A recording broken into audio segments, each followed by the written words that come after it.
What's on, ladies and gentlemen? My name's Ross, I like games, and today we need to take a little bit of a look at the top 10 most expensive cards for BT8. As I upload this, we should be in a situation where New Awakenings is either just about to come out in the US or just come out in the US. Could go either way at this stage. So it probably is about time we looked at the most expensive cards, the most valuable cards, the ones that you should be, really crossing your fingers for when you go and open a box. And I've been having a look around TCG Player, I've been having a look around eBay, etc. Obviously, US is the biggest market for this, and we've not seen, unfortunately, we've had pre-release, we haven't seen as many cards as we might otherwise see, so this isn't a perfect list at the moment, and I ain't going to pretend it is, but it is a very good guide. So, with all of that borne in mind, a couple of honourable mentions. For me, the card that I want out of this set more than anything is the alternate art Gamamon. I think it's adorable. It's been a couple of sets since I really wanted one of the alternate arts. The thing is, as adorable as Gamamon is, and let's make no mistake about it, Gamamon is adorable. It's not exactly a huge top shelf card. It's cool, but it's not setting the metagame on fire, so it was never going to get there. Similarly, I'm not seeing a huge amount of love for Creepymon. Just in terms of value, I'm just not seeing a huge amount of value for Creepymon.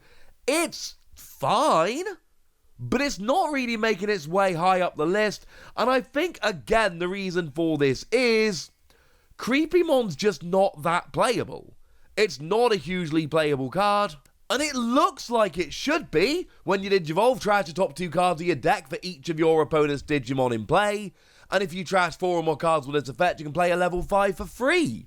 And you boost your power for the amount of cards in your opponent's trash. It's just not ended up being that great. Sorry. I mean, don't get me wrong, we're talking about like this is, right underneath the actual list we've got. It's still a cool card, it's still a secret rare, it's still an alternate art secret rare. It's just not quite making it onto the list. So in at number 9, we've got the alternate art of Ryudamon. Now, this is a Digimon that I've been struggling to pronounce. I apologise for that one. And it's one that I actually really like quite a lot. It's a very, very cool card. I mean, firstly, the art here is phenomenal, but it's one of these X-Antibody cards. So when Digivolving, you can place a card with X-Antibody traits under this Digimon to delete a 7 cost or lower, and then on your turn, once per turn, when one of your effects place a Digivolution card under one of your Digimon, remember it has received an errata, you get an extra 2,000 power and cannot be deleted by effects until the end of your opponent's next turn.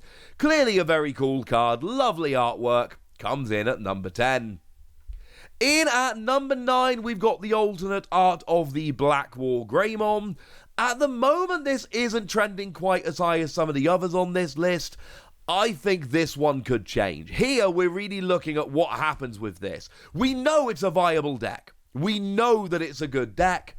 How good is the question? When Digivolving, if you've got a red Digivolution card, choose any number of your opponent's Digimon. If you've got a black Digivolution card, choose any number of Tamers.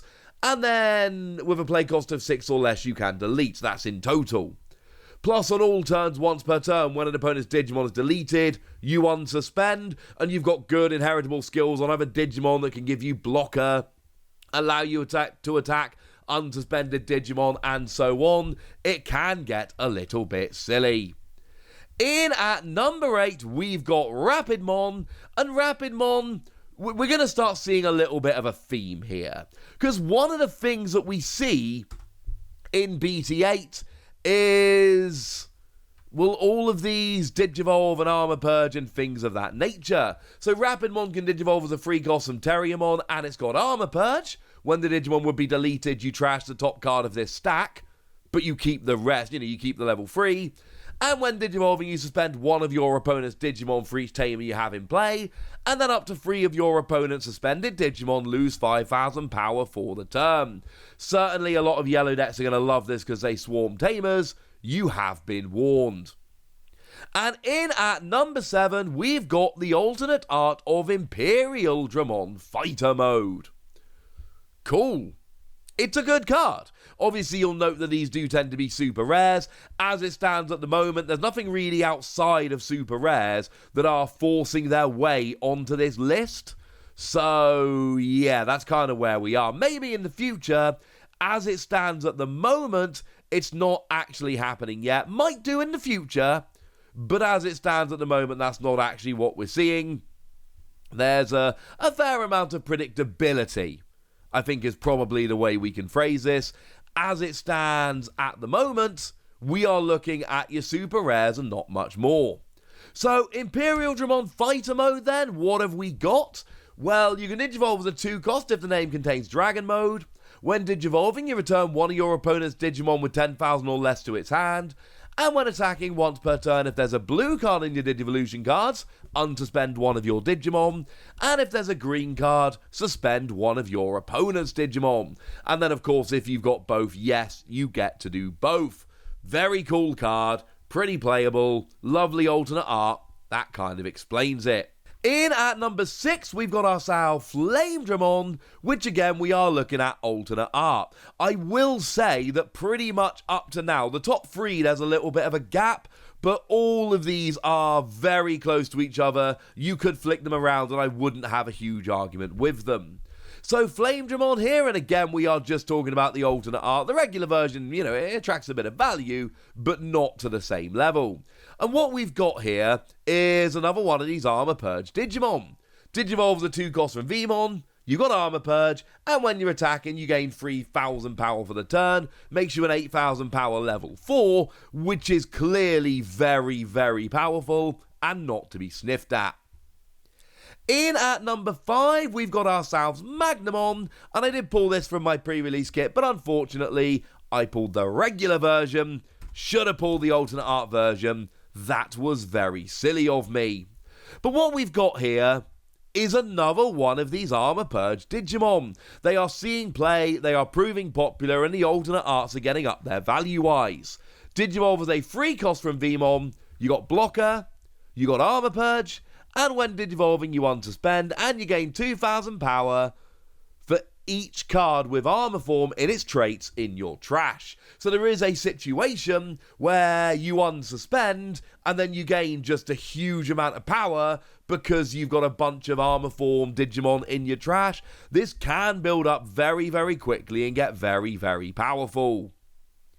In at number 4, we got a Phantomon Fall Down mode. And look, I've shown you winning lists for this card on this channel. This seems to be a very good card. The kind of one that's going to see a bunch of play, and going to see a bunch of success, and going to end up being pretty gosh darn good. You Digivolve the 2-cost from a Phantomon. When you Digivolve, you got a purple card in your Digivolution cards, delete a level 4 or lower Digimon. And if you've got a yellow card, recovery +1. And of course, if you've got purple and yellow, you get to do both. Then on deletion, you can play a purple or yellow level 4 or lower from your trash without paying. This builds up quite quickly. You've got recovery, you're playing cards for free, you're deleting. This is a cool card, but I do also think that the artwork here does make a bit of a difference. I don't think that's necessarily the case with cards like Magnamon and Flamedramon and Rapidmon, but I do think it is the case with cards like a Phantomon Fall Down mode. Now, moving into the top 3, and TCG Player does point this one out, there is a fair amount of a gap here from the top 3 to the rest of them. So Ryudamon here, this one does come in at number 3, and this is basically the player base as a whole going, nah mate, you know what, that X-Antibody, that's legit. Because if X-Antibody is a legitimate deck, this becomes amazing. It's a level 3 on play, you reveal the top 3 cards of your deck, add a card with X-Antibody in its traits, and a Yujimusha to your hand. And it's got an inheritable skill whereby, while this Digimon has an X-Antibody in its traits, you get Decoy Black. That is to say, when one of your other black Digimon would be deleted by an opponent's effect, you can delete Ryudamon instead, or the Digimon that has Digivolved from it, to save your other Digimon. Delete a level 4 to save a level 6 or 7, as an example. That's pretty nice. X-Antibody has proven to be pretty good in Japan. We are all expecting it to be pretty good over here. If that's the case, this is going to be popular, and I think the artwork is cool. Now, in at number 2, we've got KUMERAMON, And I don't really know how popular KUMERAMON is as a Digimon, but I do know that this card is absolutely nuts. It can Digivolve from any colour Digimon, but it can also DNA Digivolve from 2 level 4s, any level 4s. When Digivolving, you can place a level 5 or lower Digimon card from your trash under this Digimon as an extra Digivolution card. And then up to 4 of your opponent's Digimon get minus 1000 power for each of this Digimon's colours. And on your turn, it's treated as having the colours of all of its Digivolution cards. And if there's 4 or more, you get an extra 4000 power, which turns it into a 12,000 power level 5, which is higher than your average level 6. But if you've got 4 different colours, then on Digivolution, which can be DNA Digivolution, 4 of your opponent's Digimon get minus 4,000 power? That's ridiculous! And it can fit into any deck, although obviously multicolour decks are way better. Yeah, this is kind of huge. But in at number 1, we got Imperialdramon Paladin Mode, the alternate art. Now, this is an alternate art of a secret rare, which is relevant, but I told you that Creepymon doesn't make the list. As a side note, I do expect Creepymon to make the list, but you know, if we take a look at TCG Player as a nice example, they're currently listing Creepymon at $14 and Imperialdramon at $40. Those are the regular art secret rares. So, yeah. I think it's fair to say there are 2 secret rares in this set. They were not created even. And the reason is that in Paladin mode, it's a playable card. Now, I believe it's also a more popular Digimon and the art is phenomenal, but it's just more playable. When one of your Digimon would Digivolve into this card in your hand, you can return a white level 7 from your trash to the bottom of your deck to reduce the Digivolution cost by 4. 4 cost to Digivolve on a level 7 is nuts. And when Digivolving and when attacking, you can return a 2-colour card from this Digimon's Digivolution cards to the bottom of its owner's deck to trash all of the Digivolution cards of one of your opponent's Digimon, and then return all of your opponent's Digimon that don't have any Digivolution cards to the bottom of their owner's deck in any order. It's like constant board wiping. You are constantly getting rid of any Digimon with no Digivolution cards, because it's when Digivolving and when attacking, and it's not limited to once per turn. And you're constantly getting rid of all the Digivolution cards from one of your opponent's Digimon. And sure, you've got to keep returning 2-colour cards from under it to activate this, but this is one that could absolutely work. And that's why it comes in at number 1. Although do please bear in mind that, you know, it is the alternate art of a secret rare, and that is always going to have lower pull rates, and therefore it's always going to attract a little more value. So there we go, ladies and gentlemen. That's what you need to know. Those are the top 10 cards, and now it's over to you guys. Have you been able to open any boxes yet? Did you get any of them? Were you lucky at your pre-release? And which ones of these are you hoping to pull? Do any of them end up getting on your list of cards you're just going to go and buy anyway? Let me know in the comment section. Go nuts! Be nice. And then make sure you like this video, subscribe to this channel, follow me on Twitter at the Wasi. That's where we talk Digimon and a whole bunch of other card games. And please do consider checking out patreon.com/PTCG Radio, where you can support the channel, get some bonus podcasts and all kinds of fun things. But by far the most important thing, as always, look after yourselves till next time, would ya?